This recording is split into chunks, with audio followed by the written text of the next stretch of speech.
the kind of wear it tight. Button up from 9 to 5. I tried that life but said goodbye. I'm not always polite, but I get the job done. Who says that work can never be fun? I'm simply unprofessional. Simply unprofessional. Yeah.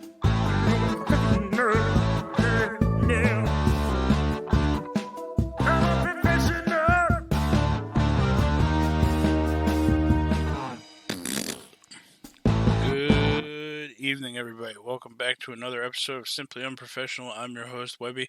Joining me tonight, we got Rob. Hey guys, it's Rob. And we got Devin. Hey, how's it going, people? It's me, Devin. So, this week, we all watched Army of the Dead? Is that Army of the Dead. Army of the Dead Yep. on Netflix. Yeah. Starring Dave Bautista of WWE fame. Is it a WWE fame? Like, so you look at it, you're like, all right. So hold on. While yes, WWE is like where he's from, the question is now: is Drax his bigger role? I mean, okay, fair, but I mean, WWE is what made him who he is. True. That's why I was like, I don't. Without WWE, he wouldn't have even been Drax. So, True. I guess No, you're not wrong. maybe some of the older listeners of WWE fame, and then for some of the newer listeners of Guardians of the Galaxy fame, playing Drax the Destroyer. To be fair, he's no longer either one of those things. Well, yes, that is true. He is no longer either one of those things. Now he is Dave Bautista of, I guess, Army of the Dead fame. There you go. Good job, Dave Bautista. So we're going to talk a little of about you. this movie. Spoiler alerts, we're going to be telling lots of things that happen in this movie. So if you haven't seen it yet, I will start this movie. I will start this off. Normally I reserve this to the end, but I recommend it. It's a good movie. Like it's an entertaining movie to watch, at least. Not necessarily to sit down and, you don't have to pay 100% attention to it constantly, but it's definitely it's an action movie. It's a zombie movie. That's probably the best way I'm going to describe it, because it was the best way it was described to me. It's your typical zombie movie. It's a zombie heist movie. It is a zombie. It's a zombie heist movie. It is Ocean's 11 meets Zombie edition. Dawn of the Dead. But there are apparently there are a little remake this year, I differences. think? There are little differences and some questions that I will have for you gentlemen. But essentially, it starts off with like an escort. Like there's military convoy hauling a big cargo container, and a newly married couple in Las Vegas driving on a road, and then his newfound bride decides to give him a honeymoon present that does not promote safe driving, I will say. And they end up drifting over into the other lane, causing an accident. They get fucking slammed. They get I thought they were gonna like jerk off to the right and like be okay, but no, that fucking the lead guy in the military convoy also wasn't paying close enough attention, and they just fucking head-on collision, destroy the one car with the married couple in it. They end up tipping over the truck with the crate in it, and then the crate opens. They radio in for, assistance, what they should be doing. Once the people on the other end realize that the crate's open, they tell them, get the fuck out of there. Just, you know what? If you have men there, leave them. They're not worth it. Just get the fuck out of there. Save yourselves. And then just one dude comes out. One singular zombie dude who moves very, very fast, like faster than 28 days later, and just proceeds to chew through and maw through all of these soldier guys. 2 of them end up fleeing into the, Nevada desert, only to be found because one trips and makes a noise. And then those 2, they get bit and instantly turned. Like, not even, like, there's not even really a gestation period for, like, this virus. It's your bit, you see it traveling through your veins, it takes you over, you are now zombie. And there's a bit more about these zombies, but then we get like this montage sequence of, I'm guessing, the military dropping all of these cargo containers that are like welded and fabricated together on top of each other and around Las Vegas. So you get the sense that like just the zombie apocalypse in this movie is centralized in Las Vegas. No one comes in or out. There's like safety camps and stuff where like they did send military people in and certain people in. That's where you get the montage of all the various characters that we meet, like Batista going in there with his partner and killing a bunch of shit. It's, that well, what movie was that did that slow motion montage with the zombies? Zombieland? No. Zombieland. There you go. Yeah, it's like that slow motion Zombieland intro montage, just with lots of gunfire and explosions. And then essentially the movie starts after that. We're like in almost like a FEMA camp, I guess, where they're like monitoring people who are going in or coming out of the city, and like taking their temperature and monitoring their vitals, and if they even show the slightest signs of sickness, some of them are getting put down, apparently.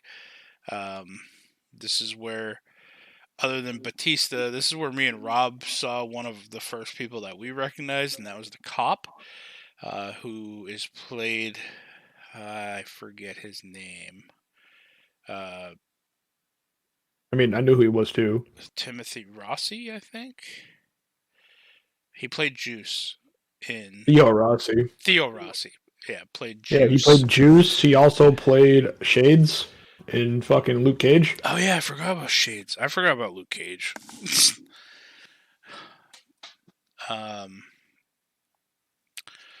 Anyway, we find out he's a prick in this movie. And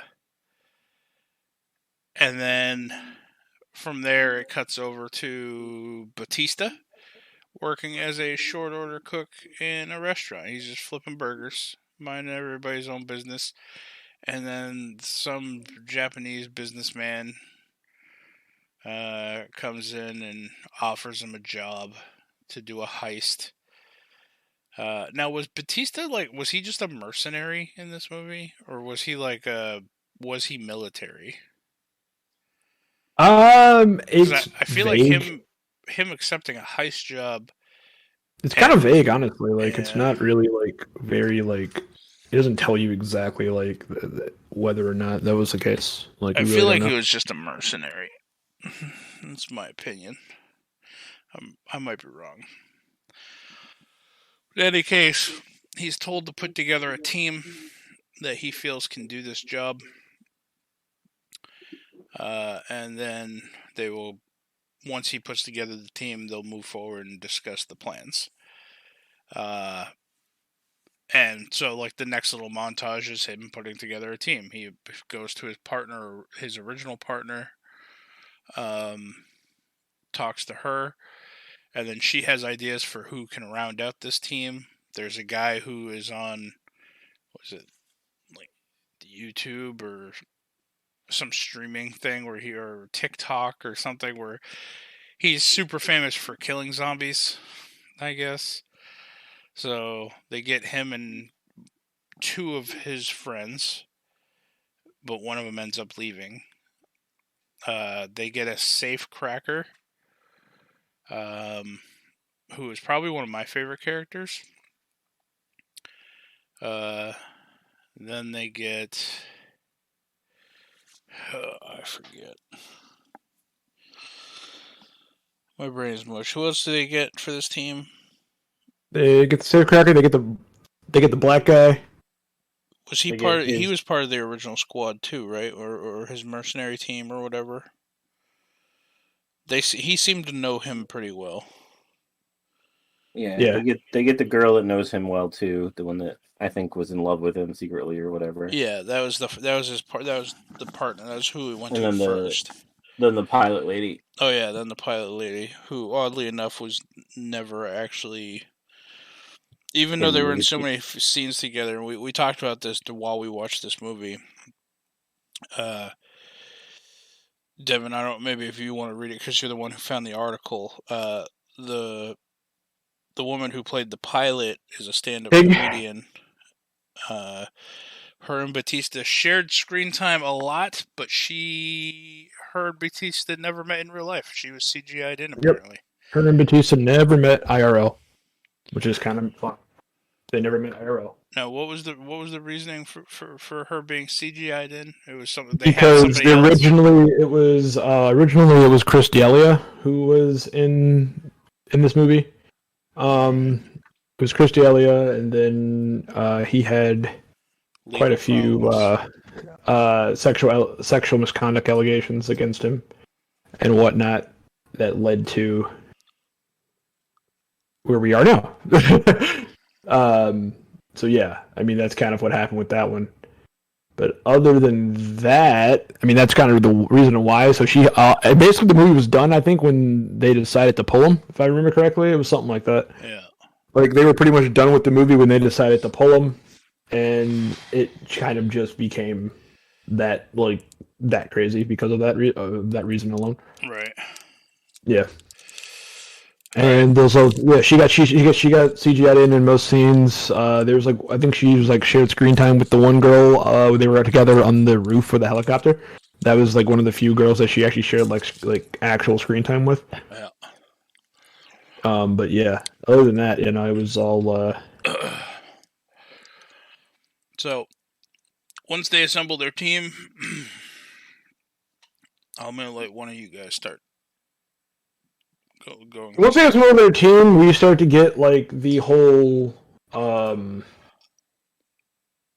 We start to get the whole we get this fantasy that plays out of them going around. That's what I was talking about, the introduction again. They did that same thing again, the introduction to the team again.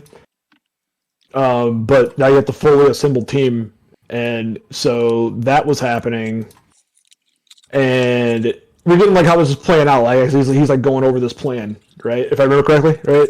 He's going to the plan and all these guys are playing out, and then it gets to the safecracker guy, and he's like, how exactly do we kill zombies again? Yeah, it looks like they're there, but then you realize when he does that, they're just standing in a room, all just imagining what's happening. Yeah, exactly. And it's how exactly do we kill zombies again? Somebody want to break that down for me? So that all happens. Then what happens after that?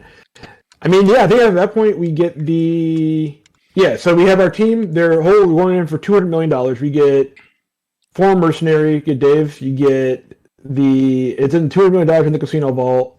We get Marianne, the pilot, the helicopter pilot, the German safecracker Ludwig, and the sharpshooter Mickey Guzman, who brings along his associate Chambers.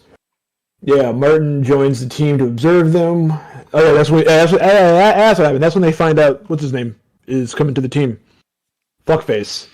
The Japanese, the guy who hired them. That's when they find out. That's when they find out that Fuckface is coming to the team.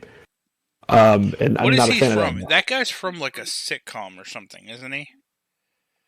That I'm actually not sure about, honestly. He probably is, but what exactly is, I'm not even sure. I'll look it up. You keep talking.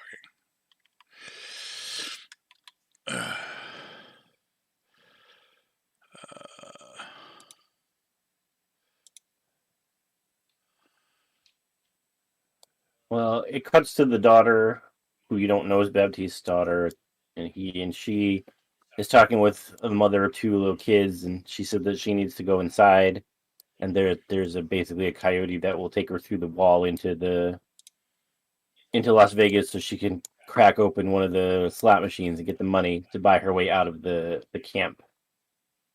And the daughter tells her that it's a bad idea and not to do it, but she and two other friends end up doing it anyway, which you don't know because you see them talking to the coyote lady, and then that's it. And then it cuts back to them.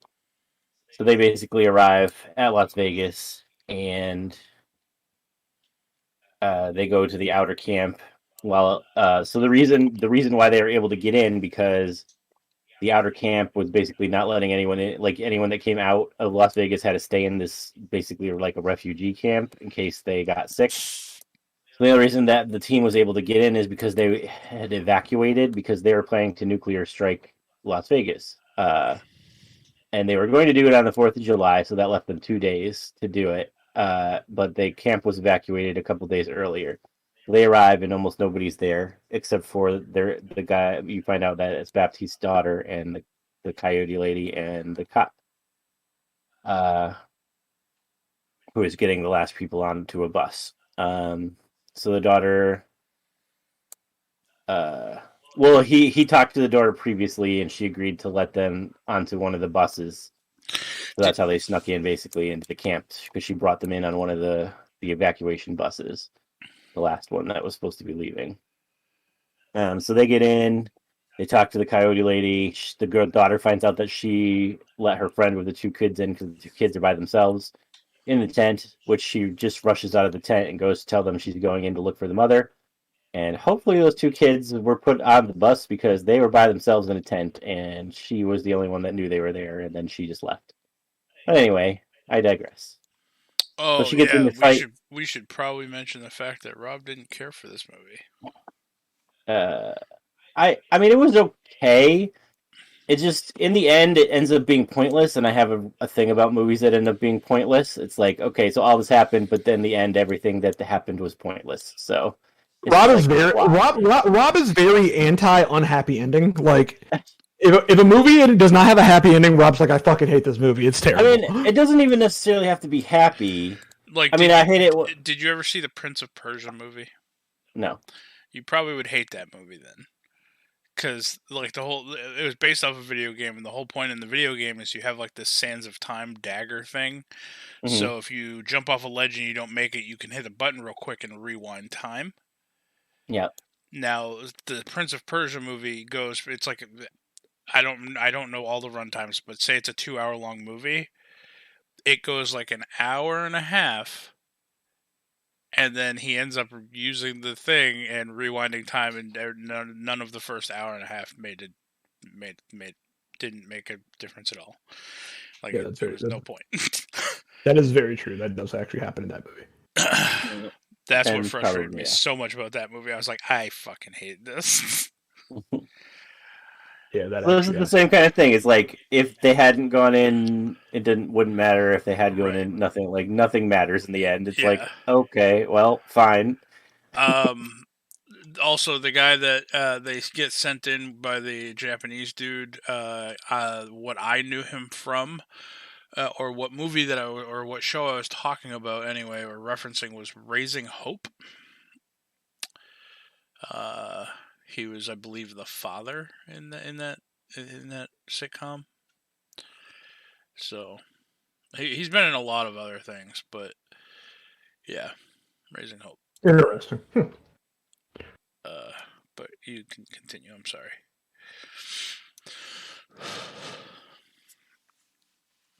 Yeah. So basically, we wind up getting.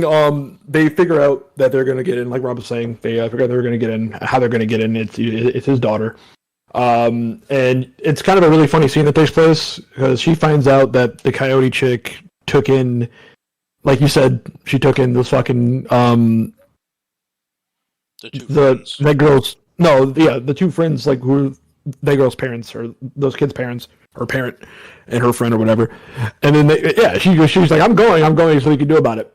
And it's just really funny because the scene takes place and he's just like this really buff dude getting told off, and he's like leading a team, and he's getting told off by like his like 20-something-year-old daughter, and like it's like you see this argument take place. And he kind of just bitches out and walks back. It's like, all right, well, this is our new teammate. Yep. You're like, well, that was this is our fearless leader. All right, cool. So that happened, which is really funny to me. Like that whole fight took place like right there. Like it was like that awkward distance away. Like I don't think we're supposed to hear this, but they're talking loud enough where we do hear this. You know what I mean? And they're all standing there like, yeah. And he comes back, he's like, all right, so we talked this over. Like, he tries to sell it off. Like, we talked this over, and this is going to be our new team. And it's like, nah. She just kind of, like, verbally kicked your ass. Although I will say this, the daughter's motivations are very confusing to me. I do not understand why she she's... just wanted to go in there and get the two people. No. Why she's so pissed at him. Like, it's... I mean, I get it, but... She describes it, but it's very poorly. And I'm like... Well, it's just the fact that he left afterwards. And that he wasn't around. Yeah, but so it's like... For the listener's sake, so there's this flashback scene of Batista and his wife had turned and was scratching at a door, and he came up behind her, and then she turned around, and she was very visibly turned, and she... started to go after him or whatever, and he just kind of pinned her up against the door, and then eventually plunged a knife into the top of her dome, killing her. And then the door opened, and the daughter was in the room. So he essentially saved the daughter from the mother, because the mother had to be put down, but then apparently left. Like, he fucked off. He left the daughter by herself. He thought the daughter hated him for doing what he did to her mother, but it wasn't that. It was the fact that she was so pissed that he just left and never came back. But see, the part that bothers me is that we don't know how long this has been going on, but they kind of make it out like he's been reaching out trying to talk to her, and she just keeps not talking. She's like, "Oh, we haven't talked in forever," but like he still like keeps tabs on her, like he knows what's up. And it's just really funny to me. I'm just like, I don't understand your relationship. Like, what is this? I don't get it. So once they get the coyote and they figure out how they're going to get in, the coyote lets them know that they need another person, and they end up recruiting the officer played by Juice, or Theo Rossi. Some of the people ask why, and she just said essentially to help carry stuff, because they had like all these canisters of gasoline for the helicopter on the rooftop. So they justified it as we needed him just purely for a pack mule. But there was a different purpose that she knew of, that why they were going to need him, knowing that he was kind of a dirtbag. So they travel through these containers that are filled with stuff. I guess people lived in there or something, because there was furniture and stuff in one of them. And then they come out on the other side, and as they're traveling, they all get held up. The coyote girl tells them to hide. And then I think this is the first time we see the tiger. We see the Siegfried and Roy's white zombie tiger. It just kind of like walks on top of a car, roars a few times, sniffs the air, and then just kind of meanders off. And then they come up to a section where I feel like it was like a laid over bus or something, tipped over bus. But the coyote kind of leads Theo Rossi's character off away from the rest of the group, comments on his gun, and then starts flirting with him to get him to give her his gun so she could quote unquote look at it. Then she shoots him in the leg And then instantly, I don't remember, did they tie him up?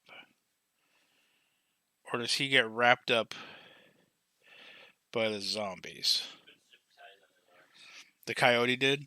Yeah, so the coyote then zip ties his arms, and then they all back up, leaving him there yelling. And two zombies come, a female and a male, and she looks like what I am picture like like a witch would look like, I guess.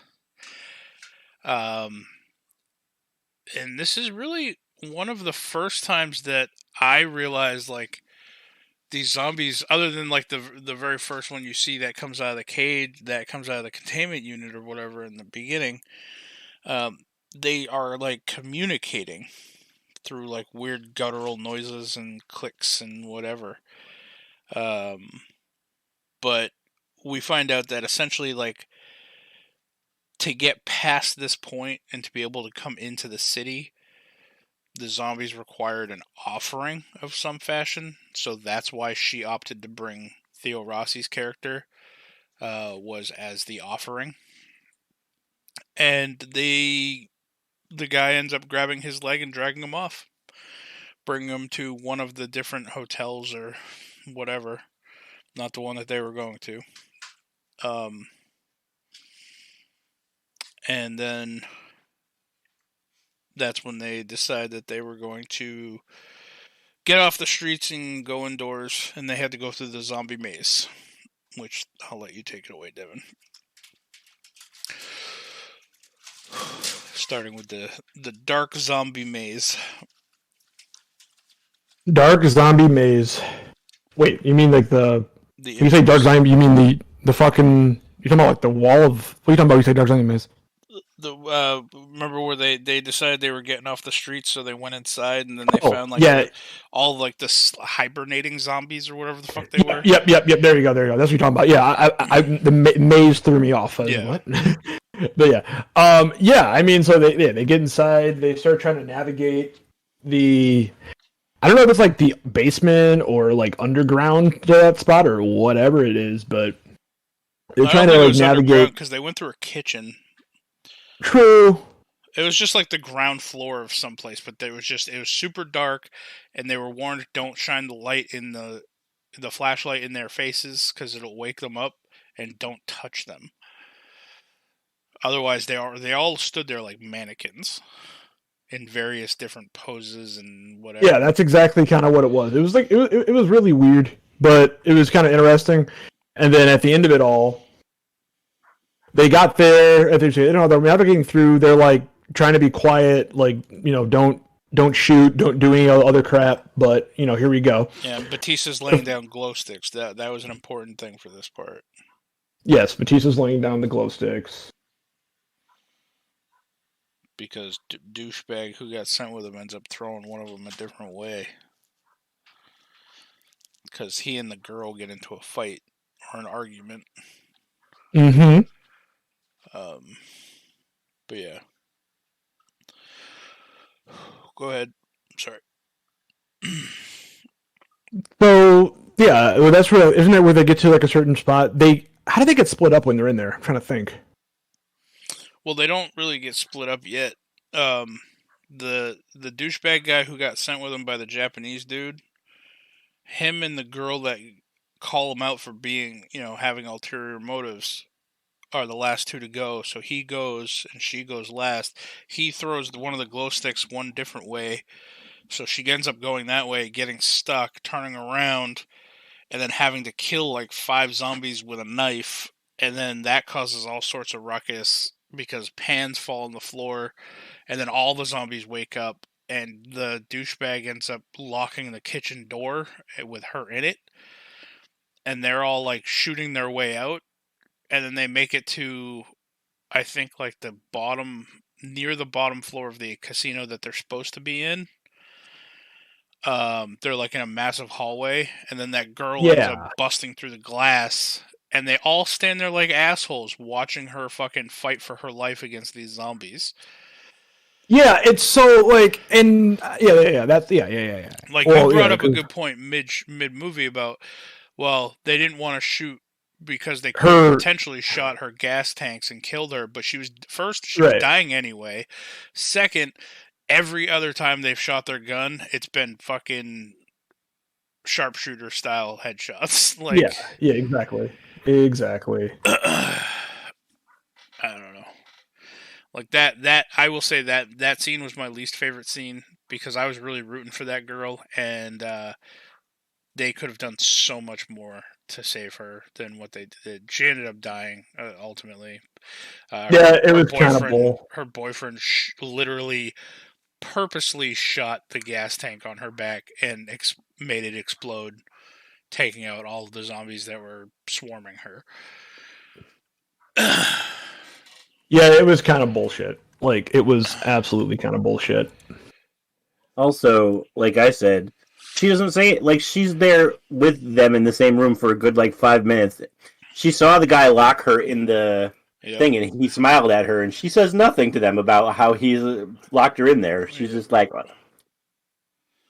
And she says things to them. She speaks words, so I don't... Whatever. Yeah, it wasn't one of those moments where she was, like, defending herself to the point where she, like, could not concentrate on anything else, because she definitely was talking to them. She was shouting to them. You know, just quickly yelling, "He locked me inside," would have been enough, you know?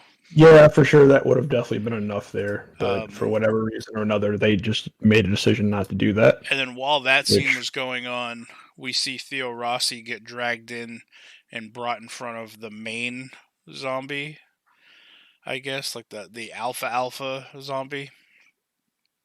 And the alpha zombie bites him on the arm and instantly turns him and then tosses him down into a pit where a bunch of other zombies jump down and lift him up, and he, like, crowd surfs away. It was this very strange scene. But we find out that the woman zombie was essentially his queen. They do communicate, and there are different types of zombies at this point. There are, like, the slow, creepy, crawly zombies, like normal zombies, and then there are what are called alphas, where if you're bit by this dude, you become an alpha, and you're much faster, much more resilient, much more dangerous. So essentially, he turned Juice into an alpha. Yep. All right, so now they're on the bottom floor of the casino. Take it away. Sorry, I'm struggling today. Yeah, I'm with you. And I wish I like watched this a little earlier because it's still like super fresh in my mind. But one thing I don't think you mentioned that I thought was interesting was around all the outer edges where the things were put around the city. There's a bunch of, like, dried skeletal bodies, and the coyote lady tells them that they didn't realize to get out of the sun, so now they're all dried and gross. And she's like, but when it rains, they come back to life. And all of them were like, ugh. Oh, yeah. Yeah, that does happen. Yeah, you gotta figure, like, temperature effects on a human body, like, especially one that's technically deceased, and how that would affect it. Like, no one ever thinks, like, in like a zombie apocalypse. Now, normally, like, a zombie apocalypse scenario is something that I could talk about nonstop. And, like, the only time I've ever taken weather into account would be going somewhere where it is frigidly cold all the time and snows a lot. Because then eventually, like, essentially you would feel like the zombie would eventually freeze and they wouldn't be able to move around anymore. Which would make things safer. I never took into account places like Nevada, you know, like the desert where it gets, like, stupid hot, and what kind of effect that would have on a decaying human corpse. Essentially, it would dry it out way faster, and yeah, I don't know. It was an interesting thing, though.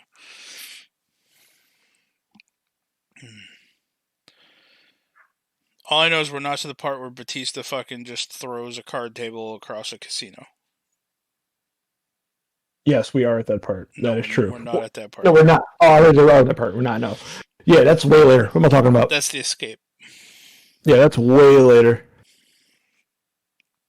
I mean, I wouldn't say way later. They have very little things that they have is to do in this part. substantially later. No, they only have like 3 more things that they do here. They turn on a generator, and then they have a heart-to-heart. Batista has a heart-to-heart talk with his daughter. Then the black guy and the safe cracker go downstairs and deal with like a trapped hallway, and then the safe.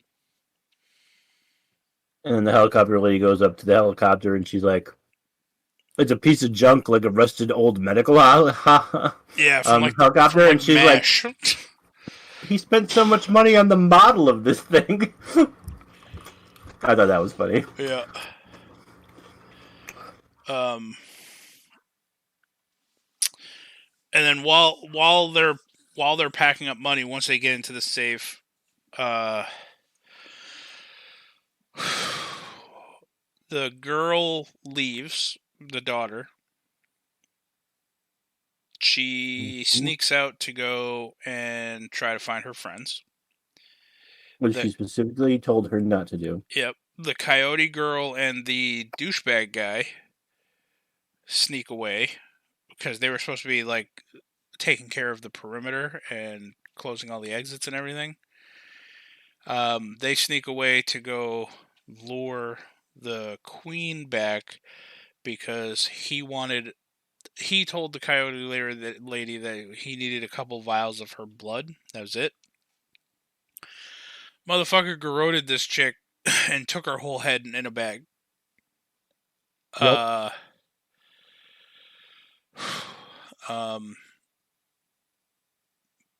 Because of that, the main alpha one goes on the warpath. You forgot the part with the booby traps. No, yeah. Well, I kind of breezed breezed over. I said that the black guy and the safe cracker took care of all the trapped hallway and then got but safe. They sent a zombie down the hallway. Is how they did it. Which was then great. I'm gonna let you guys discuss it because I'm having a hard time talking. Like I'm trying to swallow down the urge to get sick. I got you. Just give me like a second, and I got you. I'm getting like fucking bombarded with shit. All right, so yeah, gas tank explodes. All that shit sucks. They turn the power on. They get to the roof. She starts prepping the helicopter on the roof.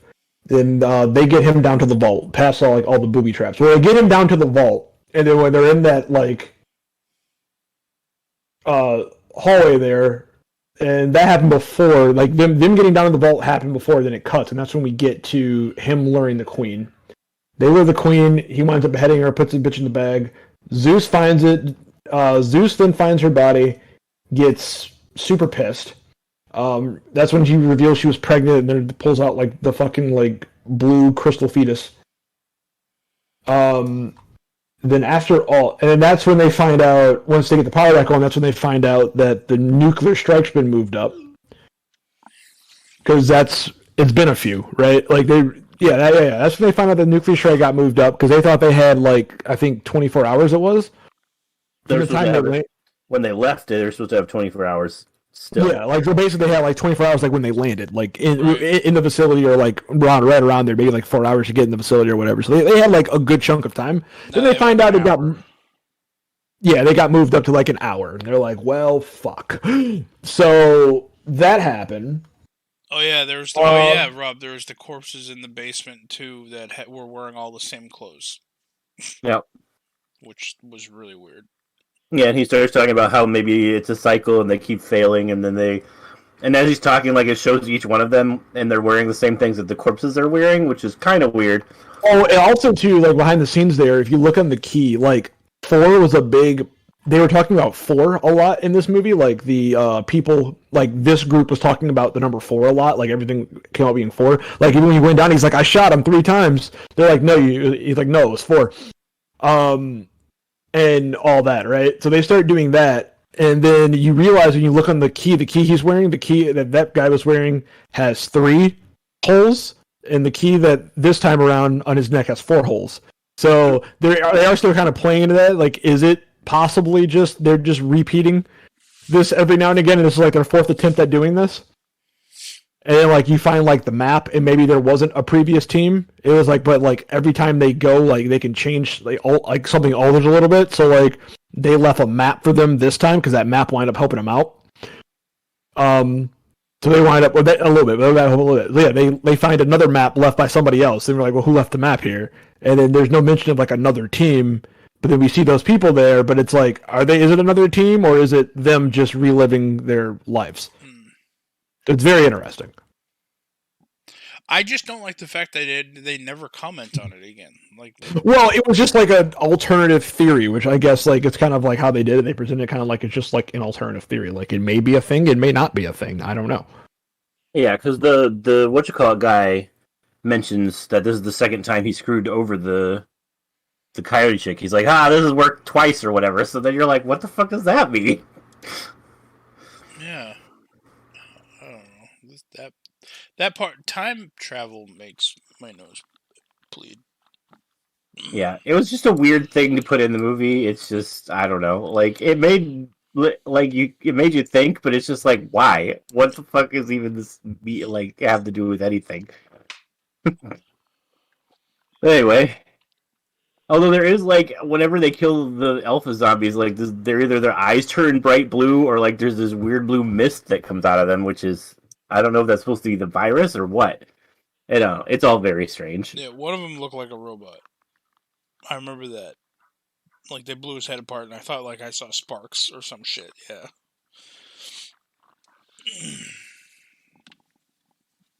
So, yeah, like, that did keep happening, actually. It happened a couple times throughout the movie. Where they would blow them up, and you see, like, these sparks coming from this, and you're like, what the fuck is that? Like, why does that look like there's sparks coming out of this? It was very weird. In my opinion, it was very weird.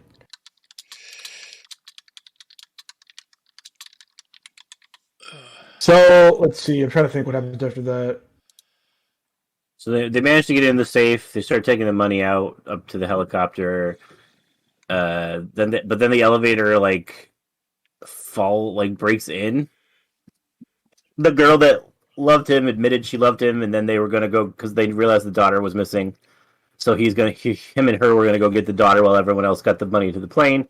Then the alpha zombies show up, and basically as soon as the elevator doors open, they're there and they break her neck, twist it around so she's looking at him, and then basically they all have to run for their lives.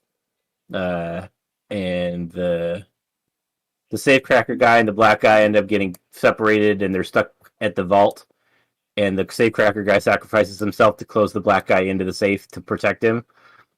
Yep. And then the others try to get out, and the guy slams the... Well, don't forget that the one chick died super unceremoniously. Like, she was having this whole thing, she's telling him she loves him and all this shit, which they really don't have time for this. I did say that. You did say that? Okay, I'm sorry. Yes. I didn't. My headphones fucking up. Like, dude, I think either that or I have an ear infection. Like, my ear is fucking ringing, and I hear you, but yeah.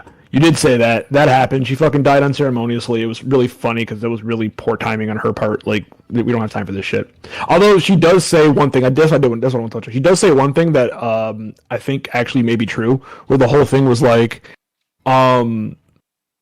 when she was like, "Don't tell me this is some elaborate plot to get back in your daughter's good graces," and it is kind of we kind of figure out throughout the movie with how that kind of plays out that is kind of what it is.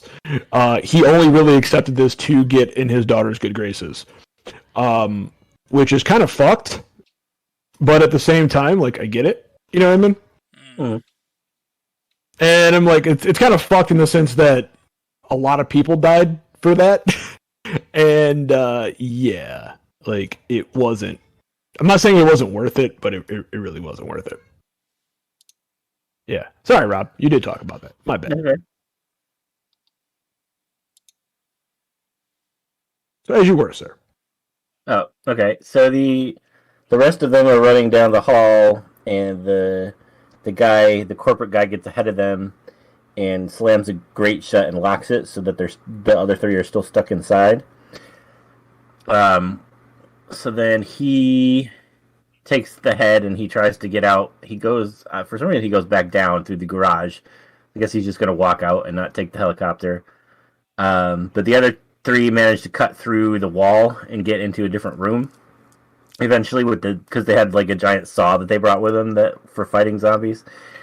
But they use the giant saw to cut through into a different room, and they get out that way. I think that's where the YouTube guy dies. I don't remember. I know he dies, but I don't remember where. I think he died while they were trying to escape through the hole in the wall. But anyway, No, he died in the casino floor room. Oh, that's right. Yeah, so that all the didn't- money and then pulled just the Yeah, pin grenades. That was kind of unnecessarily. Like he paused at like first off, he had all the money, which was a really bad play to begin with. Like he shouldn't have had all that. That's a lot of money to carry for one person. And he had all this money, and then it was just really like he didn't need to die. Like there was no point in his death. His death was probably one of the more pointless deaths, if I'm being honest. I don't know how anyone else feels about that, but if I'm being honest, I feel his death was probably one of the most pointless deaths in the movie. I mean, I've already said my feelings on this. I think they were. Well, I mean, the him whole like thing him was dying. pointless. Rob, you always feel it's very pointless, but anything that you were a very anti unhappy ending, Rob. You're very anti unhappy ending. Okay, well, whose death accomplished anything? Whose death accomplished anything? It really depends on what you're looking for. Honestly, I mean, different deaths. Seriously, different deaths accomplish different things. Like you have, what's her fucking name's death? Well, the first guy's death that you get off the top of my head that accomplished something was we got the gratification of seeing that fucking guy get mauled by a tiger. Which, by the way, we haven't got there yet. But that fucker guy gets mauled by a tiger, and it's beautiful. The guy and the girl who died, they were kind of friends. Their death was kind of pointless. The one chick was kind of, I would say the safecracker probably had the most like impactful death in the movie, just because like there was like that slow friendship that built up there, and people loved him a lot, and that's why we're not getting a sequel, but we're getting a spin-off series, and it's a prequel, and we're getting him cracking, like him in his safe cracking days and how he became so good at cracking safes. We are getting that later, like down the road. We're getting on Netflix. They're gonna get like a prequel series of him and like his crew cracking safes, which could go either way. Like I don't know how interesting it's gonna be. I think he had the most impactful death by far. You have, Batista's death is kind of like a full circle death. The daughter was kind of mad at him for killing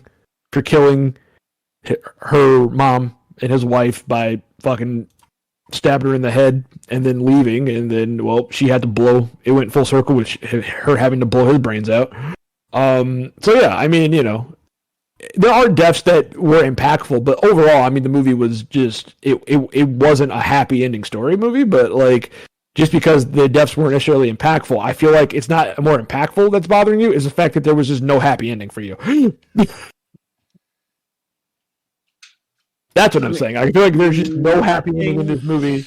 The thing is, there's no difference from whether they had gone into to Las Vegas or if they had not gone into Las Vegas. Nothing changed. No, not true. Okay. Because the black guy got bitten and introduced the world. Introduced the virus. You don't know that it cuts off before that happens. But that's what happens. He introduces the virus to the outside world now. Nah. He could just shoot himself in the plane. Something tells me he's not going to do that. Well, based on like what he's already kind of done, something tells me he's not going to do that. I just don't see that happening. So there are two speculation things regarding this: the blue-eyed zombies, like the robot guys that we were talking about. That Zack Snyder specifically answered this in a Q&A. He says, quote, if you pay close attention, there's a number of zombies that are clearly not zombies. You see normal zombies, and then you see some robot zombies. Are they monitors that the government has placed among the zombies to monitor them? Or are they technology from another world? Because they allude to them in the beginning that the Zeus, the alpha zombie that they're bringing, might have been from Area 51 and could technically be an alien, and this could be an alien virus and stuff, but they're not sure. I mean, those are just two things, and Zack Snyder kind of led the answers to the robot zombies in both directions. So technically, it could just be, the government planted these robot zombies into the city to spy on the other zombies for whatever reason. But I feel like if the government was going to do that, they wouldn't have just decided to nuke Las Vegas. Yeah, it's fair. That's fair. So perhaps they are. Some of them are just biomechanical. Maybe it's like cyborg kind of alien technology stuff. Cyborg kind of alien technology stuff. Yeah. You're so good. You are such a wordsmith, Webby. I know. Boom, aliens. What the fuck? Fucking massive fucking fly just flew in my face. Now, how big was this fly, Webby? How big was this fly? Like the size of a dime. Like, it was big. He's like, it was the fucking size of Texas. God damn it! I'm fucking huge, and I didn't like it. Rob comes out, and I'm just like, my chair's knocked over. I'm unconscious on the floor. There's just a fly on my forehead. Small pool. What the fuck just happened? Onto the concrete. What the fuck just happened, Rob? This fly beat the shit out of me. Yeah. So yeah, this movie. It was a movie. It was entertaining to watch. It was an entertaining movie. I mean, it's a. If I were to watch it again, it would be as background noise. This is the thing with a lot of like Zack Snyder movies, and like, hear me out, right? Like, now I'm about to like pull up his thing for a second. Give me like 2 seconds, just so I can like verify. But I do feel like a lot of them, not all of them, but a lot of Zack Snyder movies are like. The last Zack Snyder movie that I really enjoyed, pretentious, super pretentious, or just generally unfun. No, so I think the last Zack Snyder movie I thoroughly enjoyed and have watched several times was 300. Well, yeah, no, I'm saying like that. Yeah, I said a lot of his movies, not all of his movies. A lot of his movies are very pretentious and very just. What's the fucking word I'm looking for? Pretentious and very just, like, not. I don't want to say not great, but like not great. Like, they have a lot of praise, but I don't think they're particularly good movies. Honestly, like a good chunk of Zack Snyder's movies, I think, are.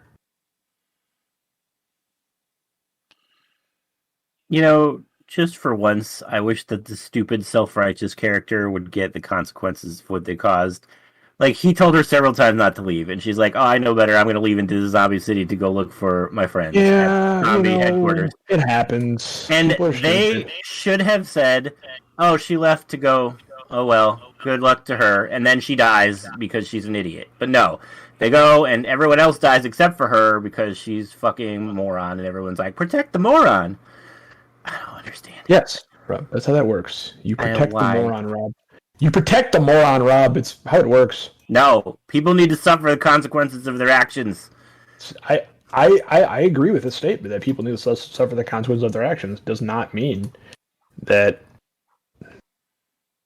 they don't get away with it. But also, going on my rant real quick for Zack Snyder movies. So, like, real quick. Most all of the DC movies. Well, the bad ones.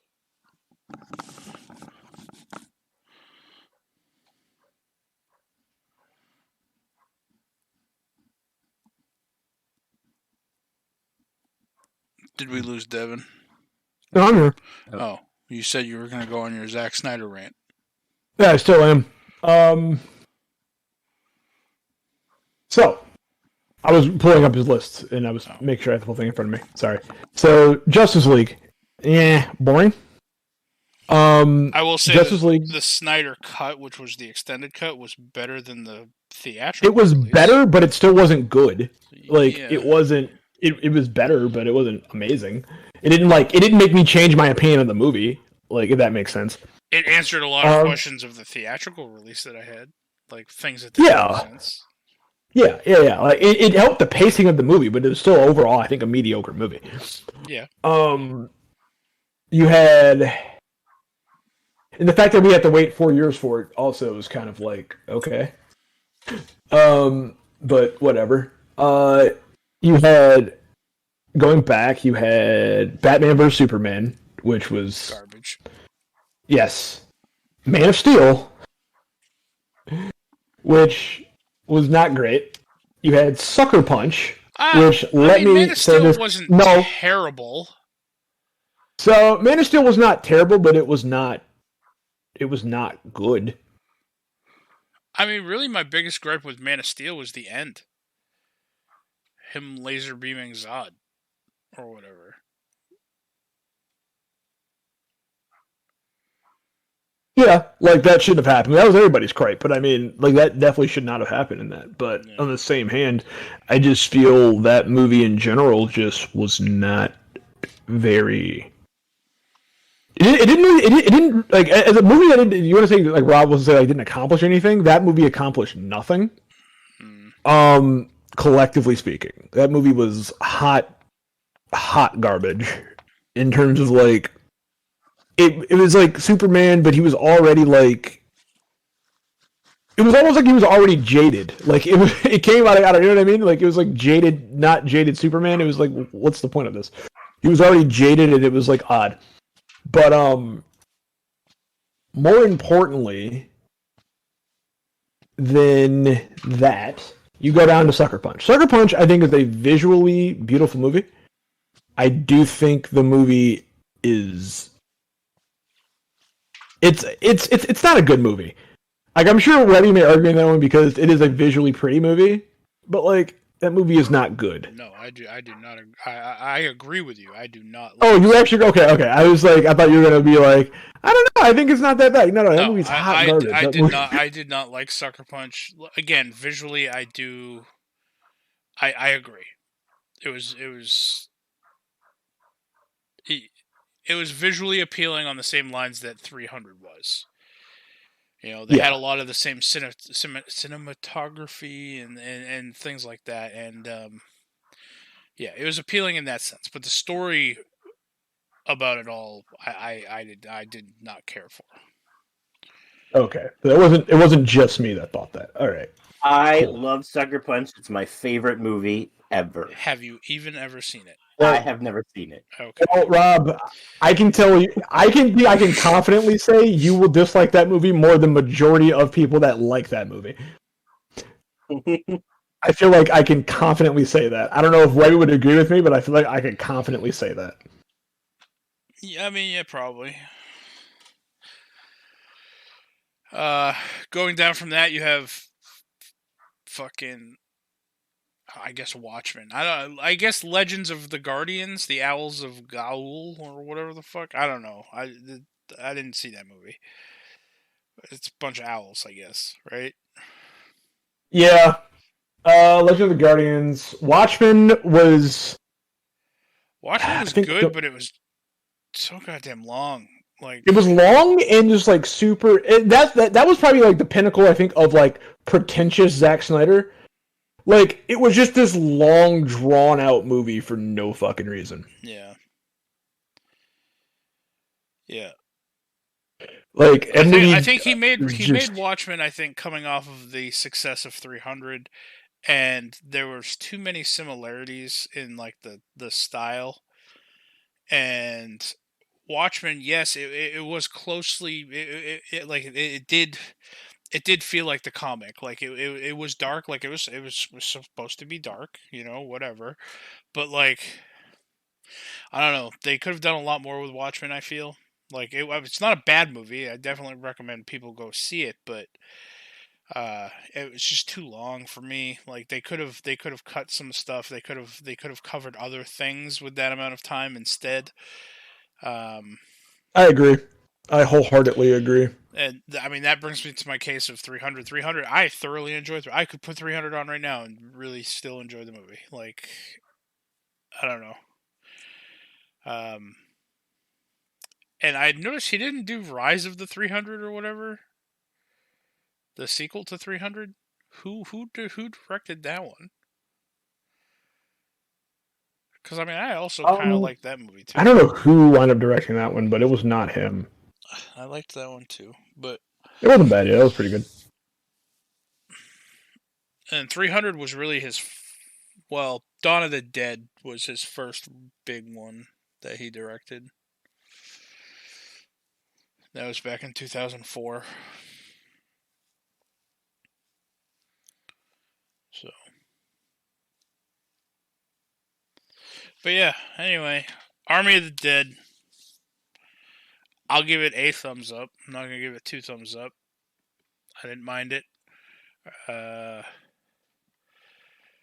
We joked about how the movie would have been better if it had The Rock in it, but I think Batista was a good choice for this movie. I'd agree with that. I would agree with that. All in all, I'm gonna give it middle of the road. I'm gonna give it like a 5 to a 6. I don't think it was terrible, but What is it holding I'm on not running. IMDb I'm right not now? running to fucking rewatch it. It's holding a 5.9. So yeah, I think that's fairly accurate. A 5.9 is fairly accurate on that movie, in my opinion, for sure. Rob, what do you think? What would you give Army of the Dead number wise? 4. 4, and that's purely because of the ending. I mean, it was all right in between, but yeah, like I said, I don't like movies that end up being where like it wouldn't have mattered what any of them did anyway because everyone just died. Oh, correction, real quick. Best, my 300. Zack Snyder, great movie. Second favorite Zack Snyder movie is probably Dawn of the Dead. Right, which was his first major one. Yeah, but that one was solid. It was a solid movie, solid film.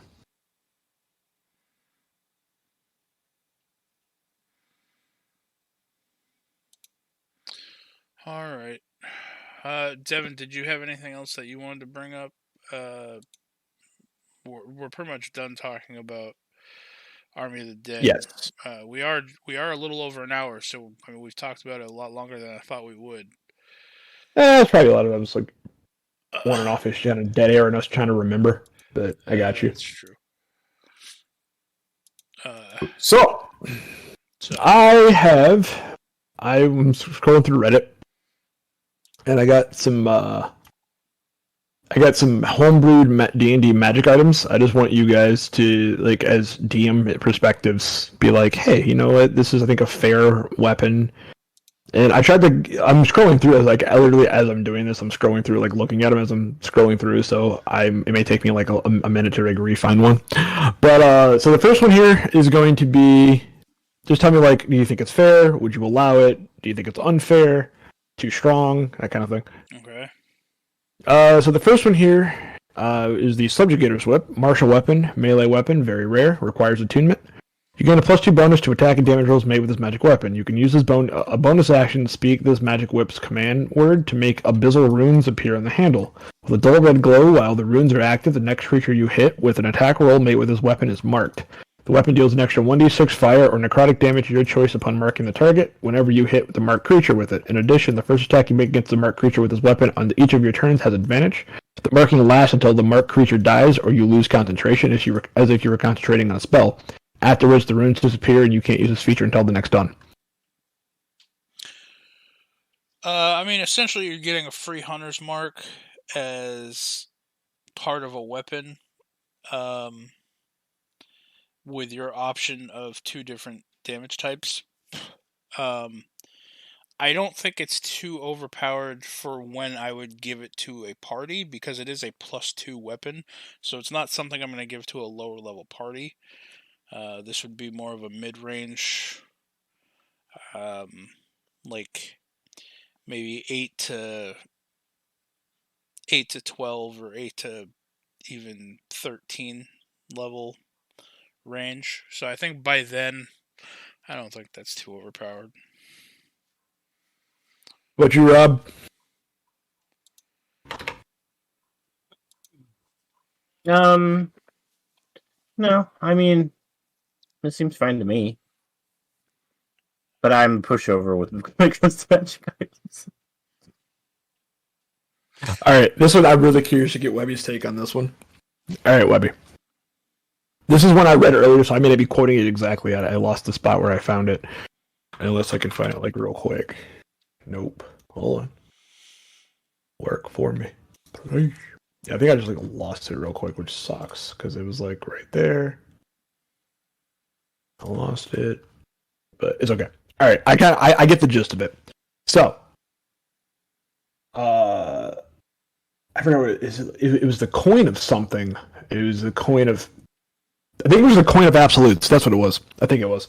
So it's a coin that once per day. Hold on one you second. Yep, you're good. Move on to the next item, and I will be right back. All right, I will look for that one while I'm also talking to Rob. All right, Rob. What's up, buddy? Here you go, Rob. Fair or not, right? The automatic magic missile gun. Already sounds fair. You activate this item by pronouncing its magic word. After it's been activated, you can cast the spell Magic Missile at level 9 for 1 minute each. 1 minute each of your turns. The Magic Missile spell cast with this item has double reach. After the minute has passed, you must take a long rest before you can use this again. This item cannot be moved, as its magic depends on local ley line energy. If you manage to move it by succeeding in a DC 25 strength check, the item's magic is lost. You can, on the other hand, extract its core with the DC 20 Thieves Tool check, which gives you a single wand of Magic Missile with no charges left. The automatic Magic Missile gun 60 then loses its magic. So basically, it's a Magic Missile turret. So I think it's pretty solid. You can like set it up like outside of like a base or something. Yeah, in defense of like a cath or something. I actually might save that. I actually kind of like that. I thought it was going to be a little bit more unfair than it was, but I actually kind of like that. I'm going to save that for reasons.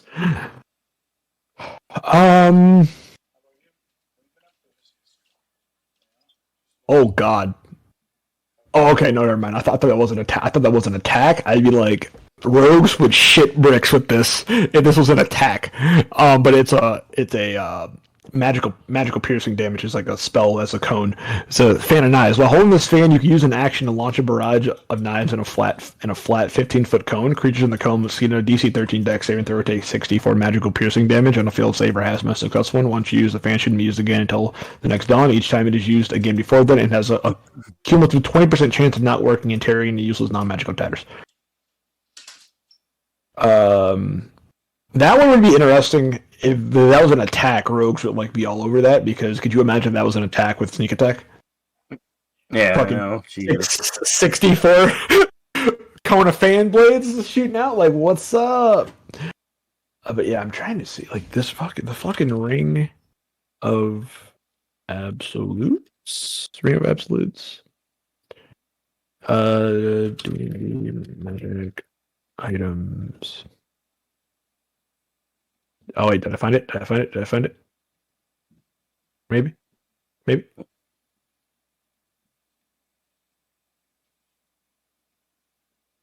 Nope. Fuck.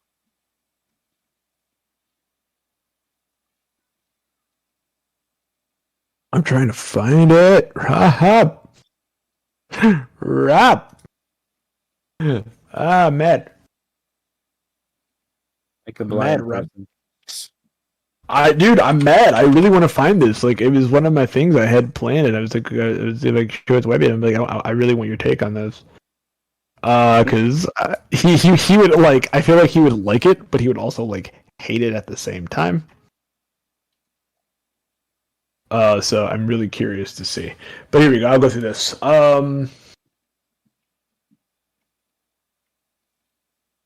So these are all pretty fair. These are all pretty fair. Let's see if I can find some funny or some good homebrew weapons. Homebrew D&D items. I have a list pulled up, but I don't want to keep going to those because they're not as good as ones I really liked.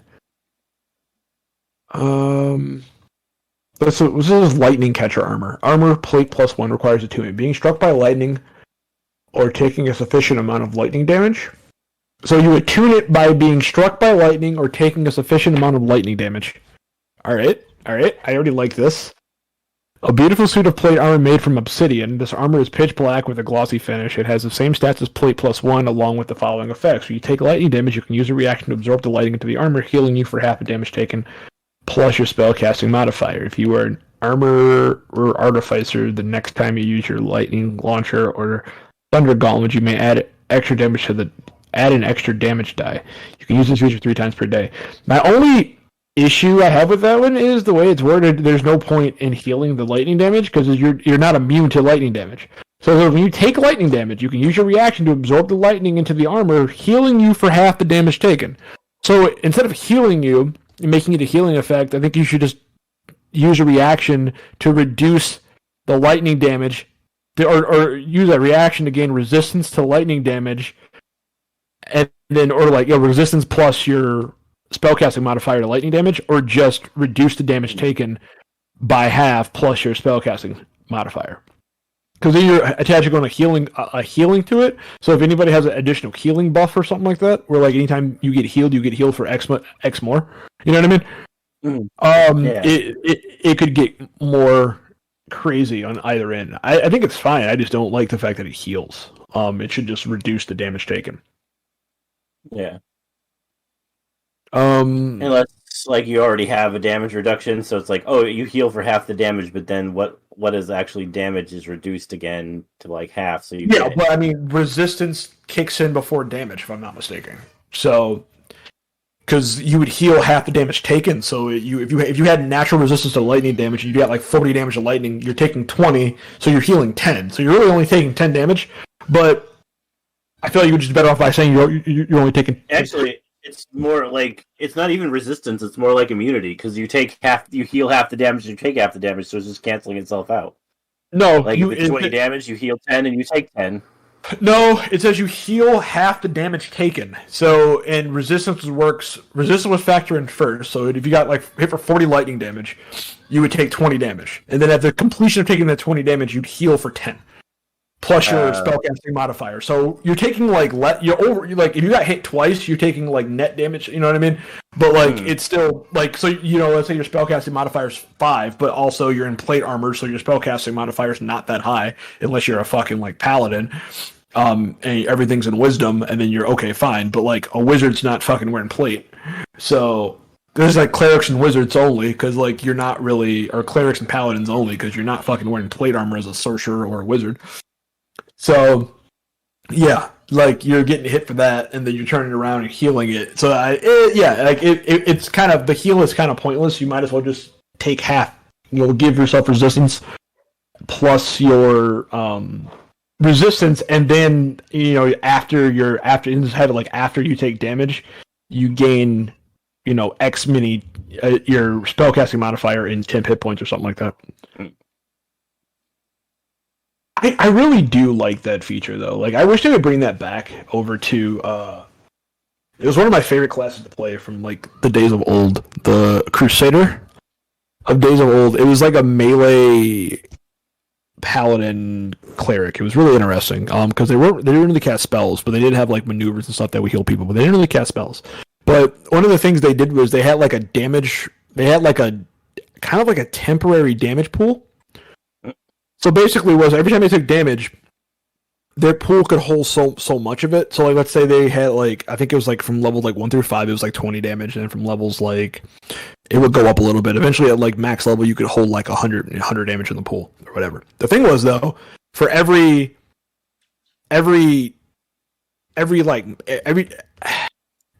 damage point you had in the pool, like it was in brackets, so like I think every like 20 points you had in the pool, you got an additional +1 to attack rolls and a +1 to damage rolls. and you could then do stuff to like burn off you like maneuvers that would like burn off your pool, so it would make you less consistently on hitting. But and how it worked was I think it lasted for the equivalent of like 3 rounds. So then like you'd have your damage pool, and then it would cycle. You would take that damage like in 3 rounds. So you could theoretically be dead. If you weren't careful, like monitoring your damage, you took actual damage, because any extra damage you took that your pool can hold was like you would just take it. The rest of it would like trickle in over like 3 rounds. But the part that sucked is if you weren't monitoring that and like doing maneuvers that were like burning off your pool. So he was constantly like monitoring how much damage you had in your pool, how much life you have left. Were you willing to take that much damage in 3 rounds, or however long I can't remember like how long it was. Were we going to take that much damage? And then like, but if I heal myself now and heal the pool, do I want to give up my damage and my consistency? So it was kind of like a constant like circle. So you as even like a melee character, you were constantly like juggling and like playing around with that. Do I really want to do this? I don't know. Like, do I really want to like go another like 2 rounds and just take like 150 damage to the face at the start of my next round? Yeah. I don't know. I don't know if I want to do this, but it's not like it could work. I'm guessing Webby's getting sick. That's my guess. Probably. I was gonna say, so you want, we can just end this now, and then I can always bring it up to him. I could refine exactly what I was looking for, and we could talk about it later. I think I'm gonna do like a D&D episode next week anyway, or like a role playing episode next week anyway. In general, because I feel like we can all just like do that. You know what I mean? Yeah. Like we all can just like sit down and like talk role playing stuff. So I think I want to do that anyway. That's my plan. So if you want to end this, yeah, he's I don't know what he's going to be back in. We're almost an hour and a half now. So yeah. So let's go ahead and end this, and we will just do that and get back. So, all right, Rob, where can people find you on the interwebs here, sir? You can find me on Twitter at Confessor_X, and on Twitch at twitch.tv/ConfessorX. Are you streaming again? I haven't. I am going to start soon, though. Once I get a game that I think people like. It's currently things I'm playing, people have already seen, so it's just like, eh. Yeah, that's kind of the boat I'm in right now. Like, I have internet connection. It's wireless, but it's been pretty stable and pretty good. You know what I mean? Mm-hmm. So I've been debating on like getting back into streaming myself, but I'm like at the same time, like I have nothing that like I'm really playing that people would be interested in watching me play. Yeah. So it's kind of like a 50-50 scenario. But yeah, you guys can find me on Twitter at DMP_Pookie, and you can find me on Twitch maybe soon-ish at Mr. D3. And as always, you can find me on eBay looking for the cure of life so I can help Webby, because that's what I want to do. And you can find Webby on Twitter at JaxForceWalker, all one word, and on Instagram at Patrick.Webster52. And as always, you can find us on email us, call us, do something. I don't know how you're going to call us, but you'll figure it out. You guys are smart. We got smart listeners. Email us, call us, leave reviews. We're going to do something. It's going to be cool. I promise. But anyway, all right, Rob, let's get it out of here. And as usual, fuck Booster Goal. We fucking Booster Goal, Rob. All right, we fucking Booster Goal. Booster Goal coming soon to you. That could be taken out of context, but that's okay. Yeah, that sounds like a gay porn, as Rob would say. Yeah. Booster Goal coming to a future near you. Like, all right, there you go. All right, I like it, and that's where we're gonna end it right there. You can kill Craig, Rob, and then if you want to go to Webby's and pause his thing, you can.